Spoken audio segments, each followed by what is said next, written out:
not. And then, if you remember these days, even if you're older, I mean, we totally forgot about this stuff. The choke. This is a two-step choke. Very cool. How about that? And the hazard. Cigarette lighter, of course. This is actually a replica modern radio. I think this has Bluetooth and whatnot. They just made retro-looking radios. The ashtray. Very important stuff in this time. And then, the most important thing, how to shift the car. Four-wheel drive and whatnot. And the glove box. The glove box is actually massive. Look how big it is. Massive is the word for it. Folks, the way I'm going to describe this interior is, it cannot get simpler than this. And this is actually a nice model, a later one with a lot of the gizmos. Like you have a handle there. You have this, the world's biggest light in the planet. And it actually opens with the doors. You can make it work with the doors. In the original HVAC, per se, and the model is only this. That's all we got. And that's it. Super comfortable because I'm 5'7", folks. Yeah.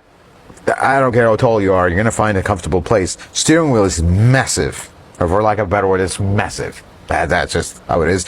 And it's kind of like, the best way I'll describe it is, if you've driven a very large boat, turn the wheel, nothing happens, and then eventually something starts to happen. That's how it feels like. Again. And then the strangest light in this entire car is this one. Fasten seatbelts. What? Seatbelts? In an FJ? It's because it's a later one. It's pretty interesting. But now let's go look under the hood, because that's when things, to me, get very interesting. But as soon as we find the hood release, there is no hood release. So I hope FJ40 owners don't hate me for saying this and folks realizing this. You can walk up to any FJ, pull the pin, pull, you can open the hood. Because they don't actually have a lock here. This is the mighty 2F engine. So the Land Cruiser had two engines, the 3.9 and the 4.2, which is the 2F, which is this one. They both made sufficient power. They're not powerful, folks. They're very slow, and this is not their intended purpose. This one has some modifications, but it has all the emission system except the catalytic converters completely intact. I want you to see this. This engine is, for lack of a better word, just a giant workhorse that doesn't actually work. It's very slow, very underpowered, but it's super reliable, super simple. Push rod motor, does have a cast iron block, of course, and a cast iron cylinder head. And I'll tell you something, we just did a head gasket on this. Still a few odds and ends to tie up with it. When you carry that, I haven't carried a cast iron cylinder head in a while, you start to appreciate aluminum cylinder heads and how much weight they actually save, because this thing is a two-man operation to carry it, or you're using a crane.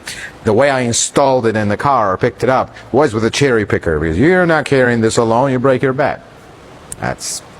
Although mechanics back in those days did do that. It's a bad idea, but that's how it is. But let's talk about a little bit of the details. See, when the original FJ40 came out, it was basic. You could tear half this engine apart in 15-20 minutes, because it was basic.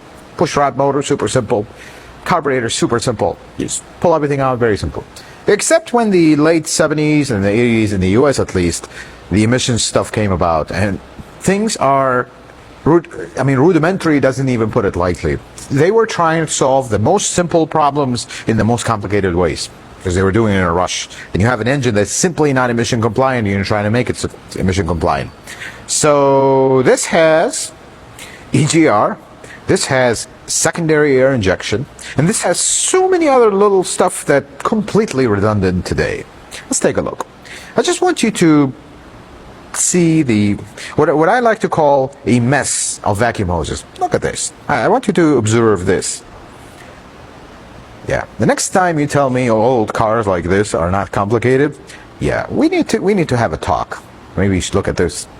This is a mess. And you know what the best part is? This entire mess of vacuum hoses and valves and this and that does absolutely nothing. A computer from today will make a mockery of this in a split second. That's the reality. Folks, we've come a long way with cars. And this is the proof of it. This is such an antiquated system that Yeah. So if we look here, down here, got a little air pump. This air pump is a secondary air pump. It makes air, and then that air goes around, and then there is a rail, somewhere where there is a rail, that pumps air into the cylinders to help until the catalytic converter warms up, which still does absolutely nothing. And then you do have, if you look all the way here, like right in this area, you see this and all the piping and all that stuff. That is the EGR. That's basically what this entire complicated contraption is doing. That's basically it. So if you look here, this is my favorite part. Look at these pipes. Look how many of them are there. They go here, then you have two heat vacuum switches or temperature vacuum switches, VSBs. It's over the top.